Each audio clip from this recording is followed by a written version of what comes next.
J'ai toujours aimé enseigner aux gens ce que j'avais appris.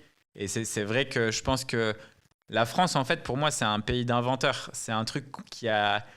On est les inventeurs, tu vois. On a inventé, je sais pas, le cinéma, la mode. Enfin, il y a C'est énormément une de phrase de choses. Bernard Tapie, ça en plus. Ouais, elle est trop bien cette série d'ailleurs. Je l'ai fini hier, c'est pour ça Tu que ta l'as. phrase, elle a Ça. résonné dans ma tête, quoi. Ouais, d'ailleurs, s'ils l'ont pas vu, les gens qui regardent, mais franchement, en fait, c'est vrai. Et c'est ce qu'il dit, c'est très vrai. Ouais.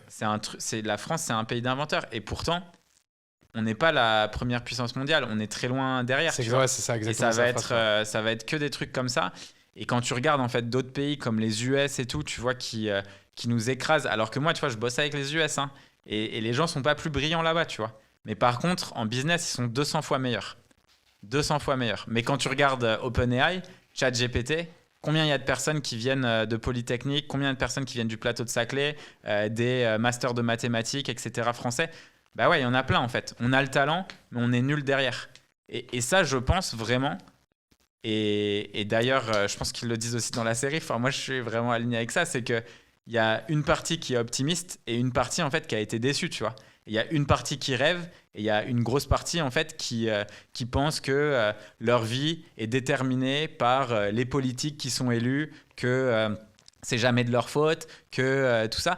Et en fait, c'est dommage. Parce qu'en gros, si tu mets ton destin entre les mains de gens que tu connais pas, entre des gens, tu vois, qui sont élus, bah en fait, ta vie, elle est nulle à chier, quoi. Enfin, tu vois, moi j'aime bien être en contrôle de ce que je fais. Et chacun peut être en contrôle de ce qu'il fait, tu vois. Et j'en ai rencontré, tu vois, des gens, il y a des gens qui disent ouais, moi je crois pas à l'ascenseur social, je crois pas à ci, je crois pas à ça. Bah, je sais pas, genre juste ouvrez un peu les yeux, il y a des centaines de contre-exemples, tu vois. Évidemment, quand tu viens dans un quartier de merde ou dans un endroit de merde, c'est plus compliqué. Mais aujourd'hui, je trouve que l'accès à l'information, honnêtement, tout le monde l'a, tu vois. Internet, c'est accessible quasiment à tous, tu vois. Ouais, ça, je suis d'accord avec toi. Après, c'est en fait la façon dont du coup tu te sers de cet outil et comment tu vas ingérer cette information, etc. Ouais, Mais pareil, en fonction quand même peut-être aussi de l'éducation ou du milieu que tu viens, tu vas pas en fait, parce que même en fait l'information tu peux l'ingérer. ouais, Et en fait après comment tu vas l'utiliser? En fait, tu vas l'utiliser par des rencontres que tu vas avoir, par des opportunités que tu vas avoir. Et en fait, quand même, mine de rien, tout le monde n'est pas Bernard Tapie ou tout le monde n'est pas Guillaume Houbèche ou tout le monde n'est pas Hugo Benz, etc. ouais. Il faut aussi avoir un petit peu de chance. Et puis, en effet, il y en a qui sont meilleurs que d'autres. Mais bon, il y aura quand même toujours une petite forme de déterminisme social, quoi, tu vois. Il y a un facteur chance, ça c'est sûr. Après, tu vois, il y avait une personne, j'ai oublié son nom, mais tu vois, elle est vraiment genre anti. Elle, pour elle, tu vois, il y a du déterminisme social, il n'y a pas du tout de changement de classe, etc., etc. Et du coup, je trouvais ça intéressant parce que tu vois, elle est vraiment genre neuroscientifique ou je sais pas quoi. Et donc, du coup, je me suis dit, ok, c'est bon, je vais me taper genre toutes les études là-dessus parce que ce sujet, tu vois, m'intéresse. Ouais, pareil, hein. Et en vrai, tu vois, tu as beaucoup d'élasticité salariale, tu vois. Donc, c'est les salaires de tes parents versus les salaires des enfants, tu vois. Il y a une énorme élasticité, ce qui montre en fait que tu as quand même des changements de classe sociale qui s'opèrent. Ça, pour moi, c'est un fait.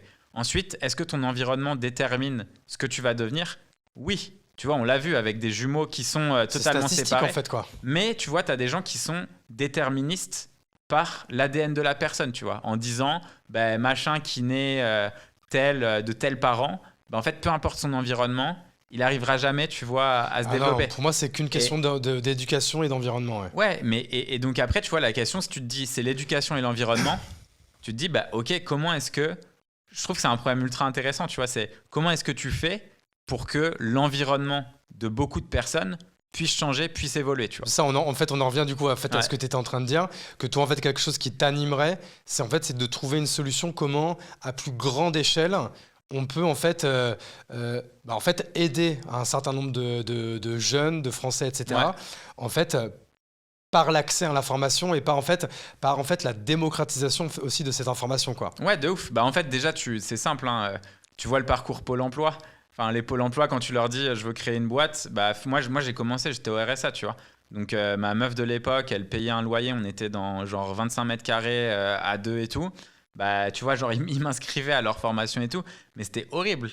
Enfin, en vrai, genre, je voyais des gens qui étaient là, qui étaient grave motivés, grave déter, tu vois, pour lancer des business. Mais en fait, quand je voyais ce qu'on leur donnait, je me disais, putain, mais c'est la misère. Et je suis sûr que l'État, nos impôts, payent des dizaines et des dizaines de millions juste pour ces formations. Et en fait, il y a un moment où, quand tu as un gap qui est tellement énorme entre la réalité business et ce que tu enseignes aux gens, parce qu'en fait, c'est enseigné par des enseignants et pas des gens qui ont fait, en fait, il y a un énorme problème. Et en gros, je pense que c'est un truc, tu vois, qui peut se résoudre.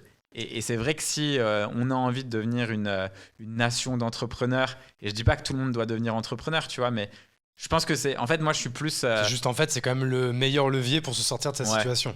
Moi, en vrai, je crois beaucoup au revenu universel et je crois beaucoup au fait de laisser, tu vois... En fait, les gens se plaignent de gens qui, genre en mode, ouais, ils utilisent les aides sociales, ils utilisent ça, c'est des profiteurs et tout.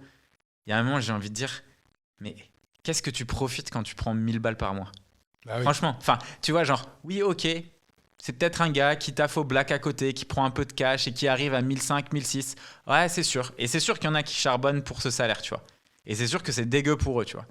Mais en fait, pour moi, c'est que du nivellement par le bas. Bah exactement. Alors, il faudrait juste payer les gens plus et réussir, tu vois, à créer plus de petites structures qui génèrent plus de revenus et qui résoudent de vrais problèmes, tu vois. Et en fait, il y en a plein. Il y a plein d'opportunités. Juste les gens veulent pas les saisir, tu vois. Ou en tout cas, n'ont pas les outils pour les saisir. Et je pense que c'est un vrai problème.